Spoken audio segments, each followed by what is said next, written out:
నా పేరు ఉదయ అండి. నేను మధుపార్క్ అపార్ట్మెంట్స్లో 8 ఏళ్లుగా ఉంటున్నాము. మేము మూడు లైక్ 6 months బ్యాక్ ఇల్లు కొనుక్కున్నాము. సో 6 months బ్యాక్ కూడా మాకు రిజిస్ట్రేషన్ జరిపారు.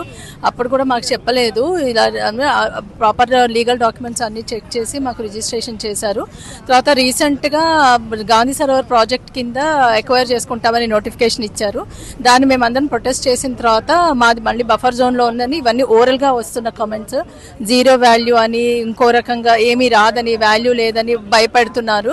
సో ఇలాంటి స్టేట్మెంట్స్ అన్ని గవర్నమెంట్ విత్డ్రా చేసుకోవాలని రిక్వెస్ట్ చేస్తున్నాము. మా బిల్డింగ్కి జీరో వాల్యూ కాదు, చాలా ఎక్కువ వాల్యూ ఉంది కాబట్టి సీఎం గారు మా ల్యాండ్ని కావాలనుకుంటున్నారు. సో మాకు ఇచ్చిన నోటిఫికేషన్ని విత్డ్రా చేసుకోవాలని మేము రిక్వెస్ట్ చేస్తున్నాము.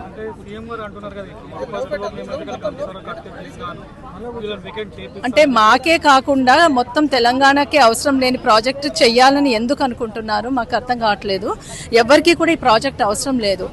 దీనివల్ల ఏంటి లాభాలు ఏంటో మధుపార్క్ రిచ్కే కాదు, అసలు మొత్తం తెలంగాణకే తెలియదు ఏం చేస్తున్నారు. మాతో వచ్చి డిస్కస్ చేయమనండి, ప్రజలందరితో డిస్కస్ చేయమనండి, మనం డెవలప్మెంట్లో మమ్మల్ని కూడా భాగస్వాములు చేయమనండి.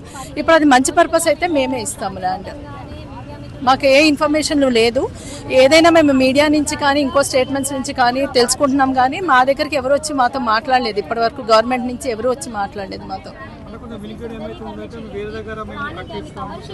అవన్నీ కూడా మాతో ఎవరు వచ్చి చెప్పలేదండి. అఫీషియల్ గా పేపర్ మీద కూడా లేవు. అవన్నీ గాల్లో ఒక మీటింగ్ లో ఒకలాగా, ఒక మీటింగ్ లో ఒకలాగా, ఇంకో చోట జీరో వాల్యూ అంటున్నారు, ఒక చోట మీకు ల్యాండ్ ఇస్తామంటున్నారు, ఇంకో చోట కాంపెన్సేషన్ అంటున్నారు. కానీ ఇవన్నీ ఎవరు గవర్నమెంట్ అఫీషియల్స్ వచ్చి మాతో డిస్కస్ చేయట్లేదు. ఇవన్నీ మేము అక్కడ ఇక్కడ వింటున్నాము. సో అయితే ప్రాపర్ ప్రాసెస్ లో ముందు నుంచి ట్రాన్స్పరెంట్ గా లేదు ఇదంతా. ఫైనల్గా మేము గవర్నమెంట్ రిక్వెస్ట్ చేసేది ఏంటంటే మా అపార్ట్మెంట్కి ఇచ్చిన నోటిఫికేషన్ని విత్డ్రా చేసుకోవాలి. మమ్మల్ని ఏ కండిషన్స్ లేకుండా మమ్మల్ని మా ఇంట్లో హాయిగా ఉండనివ్వాలి. అది గవర్నమెంట్కి మేము రిక్వెస్ట్.